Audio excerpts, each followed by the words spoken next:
दहेज, प्रताड़ना और हत्या, एक ऐसा मामला जिसे सुनकर आप हैरान रह जाएंगे। आज की स्टोरी पलवल से है, जहां करीमपुर गांव में एक विवाहिता की चाकुओं से गोदकर हत्या कर दी गई।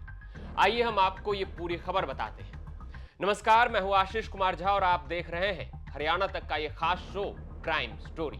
उत्तर प्रदेश के मथुरा के गांव कोटवन के रहने वाले लक्की की 2 बेटियां और एक बेटा है। साल 2019 में उन्होंने अपनी दोनों बेटियों की शादी पलवल के करीमपुर में एक ही परिवार के 2 सगे भाइयों से करवाई थी। बड़ी बेटी पिंकी की शादी जसवीर से हुई थी और छोटी बेटी प्रीति की शादी रोहित उर्फ भोला से हुई थी। शादी में दहेज भी दिया गया था। शादी के बाद सब कुछ सही चल रहा था, लेकिन आरोप के अनुसार कुछ दिन बाद से ही लक्की की दोनों बेटियों को ससुराल पक्ष की ओर से दहेज को लेकर प्रताड़ित किया जाने लगा।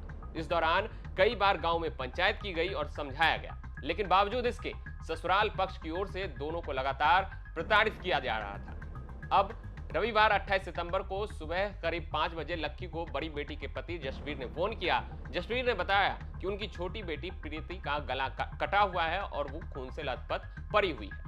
इस जानकारी के बाद आनन फानन में लक्की परिवार वालों के साथ करीमपुर पहुंचे, जहां उन्होंने जो देखा वो देखकर उनकी आंखें फटी की फटी रह गई। उन्होंने देखा उनकी बेटी खून से लथपथ मृत अवस्था में बेड पर पड़ी हुई है और उसका गला कटा हुआ है। इस मामले की जानकारी देते हुए लक्की और उनके भाई जबर सिंह ने प्रीति के ससुराल पक्ष पर हत्या के आरोप लगाए हैं। उनका कहना है कि इस हत्याकांड में प्रीति का पति रोहित की मां, बहन और मामा शामिल हैं। उन्होंने इस मामले में आरोपियों के खिलाफ सख्त कार्रवाई करने की मांग की है। गला काट करके अभी सुबह हमारा जो बेटी का लड़का है वो नीचे आया, ऊपर से उसने बताया आके मेरी बड़ी बेटी भी उसी घर में है। बड़ी बेटी ने फ़ोन किया मेरे पास में कि बोल पापा हमारी बहन गला काट दियो, पतो ना कौन ने काट दियो। फिर आगे आपको कैसे पता लगा? अब जब बेटी ने बताई हम वहाँ से भग के आए, सौरो परिवार है हमारो। यहाँ आके देखो तो बेटी सबरी बुद्धि पर ये चक्कून थे, गले पे, छाती पे, बार उकरे पर है। कब सूचना मिली थी आपको? हमको सुबह सूचना मिली है ऐसी 5 बजे के लगभग, 5 साढ़े 5 बजे। फिर वहाँ जाके क्या देखा था आपने? हमने जाकर देखा कि लड़की बेड पे पड़ी हुई है और सबरी खूनम खान है रही है, सबरी में चक्कू लगे पड़े हैं, गले तो पूरे कटे पड़े हो। कौन है हत्या करने वाले? हत्या करने वाला वो लड़का तो है ही है, भोले, रोहित है उसका नाम। और इस साजिश में उसका मामा भी है और उसकी बहन भी है भोले की, और उसकी माँ है। पहले कोई मारपीट करते थे ससुराल वाले? मारपीट नहीं जी, ये जो सासू बहुत ज़्यादा तंग करे जी। बहुत बार हुआ? कई बार पंचायत में गई है। कोई दहेज वहेज की मांग करते थे? दहेज की मांग करे। क्या मांग करते थे?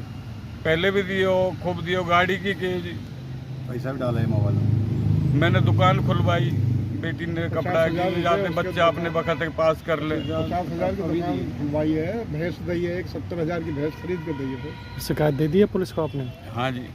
क्या कार्रवाई चाहते हो? कम से कम ना तो जी वह लड़का तो इतनी बड़ी सजा मिलनी चाहिए, मेरी बेटी से भी बड़ी सजा मिलनी चाहिए। वहाँ तो भाई का फ़ोन आया कि ऐसे बात है, हम वहाँ करीमपुर में ऐसे हमारी बेटी की बेटी मार दी है। जब ये मौके पे पहुँचे तो बेटी को चक्कू से गुदी हुई थी पूरी, और जबकि दीवार पे भी खून लगे हुए थे। बार है वो उखड़े पाए थे, बेटी के सिर के बाल भी उखड़े पाए। तो भाई ने कहा हम मौके पे पहुँचे, सब परिवार पूरा पहुँचा। पहुँचने के बाद में उसकी माँ लिप पाई है इसमें, और उसका जो खुद मारने वाला लड़का है जो रोहित नाम का लड़का है, उन्होंने इतनी हत्या पर बिल्कुल फांसी की सजा लायक काम किया है जो उसने किया है। ऐसी हत्या हमने अपने जीवन में हमने ऐसी हत्या होती, बेटी की हत्या ऐसी नहीं देखी। फांसी भी लगा देते लोग, पर ऐसे नहीं लगाई जैसे हत्या इसने की है। बहुत जघन्य अपराध है। हम तो ये कि आप प्रशासन से, आपसे, सबसे ये की मांग करते हैं कि हमारे बेटी को न्याय मिले, उसे फांसी की सजा हो। पहले भी कभी मारपीट करते थे? पहले हमारे भाई ने भैंस दी, उन्होंने मांग करी दहेज के रूप में, तो भैंस दी। फिर उन्होंने कहा कि अरे ये हम पे कम खाने के लिए कुछ नहीं है। फिर भाई ने 50,000, 60, 70,000 रुपये से दुकान खुलवाई, बेटी के दुकान खुलवाई। बार बार मांग करते रहते थे भाई से। और भाई हमारा किसान है, बहुत किसान थे, खेती पे पट्टे ले लेके बेचारा अपने पेट भर रहा हो। बेटी पढ़ाई लिखा के मतलब वहाँ शादी करी। शादी करने के बाद में आज तक कई बार पंचायत कोटवन से गई है, समझाएं भाई ऐसा मत करो, हमारे बालक ने दुख मत दो, हम किसान हैं, किसान की बेटी बेटा ने ऐसे दुख न दीजिए। तो उन्होंने कभी नहीं मानी, जब ये अपराध कर कहते। और जबकि अब जब मौके पे मिली है तो बेटी के बार भी उखड़े पाए। बहुत ऐसी हत्या हमने ना देखी कभी जैसे बेटी की देखी। आप पे मीडिया हो, आप देखो मौके पे चल के बेटी अभी यही है। इससे पहले भी कोई मांग वगैरह की हो, हत्या करने से पहले कोई? भाई बता रहे गाड़ी की मांग भी करी, वैसे बाकी वैसे मांग देते रहे भैया, तो बार नहीं हो गई, आधे पैसा तुम दे दो, आधे मैं मिला दूंगा गाड़ी। कौन लोग शामिल है सकते हैं इसमें? रोहित है वो लड़का में, उसकी माँ है और भाई बता रहे जो इसकी बहन और मामा। क्या मांग करते हैं आप? हम तो बड़ी कार्रवाई मांग करते हैं, फांसी की सजा चाहते हैं इनको। जो हमारी बेटी की जैसे हत्या हुई है उसकी फांसी की सजा हो, उन्हें दंड मिले। इस हत्याकांड की सूचना मिलने के बाद पुलिस भी मौके पर पहुंची और शव को कब्जे में लेकर पोस्टमार्टम के लिए भेज दिया। फिलहाल पुलिस इस मामले की गहनता से जांच में जुट गई है।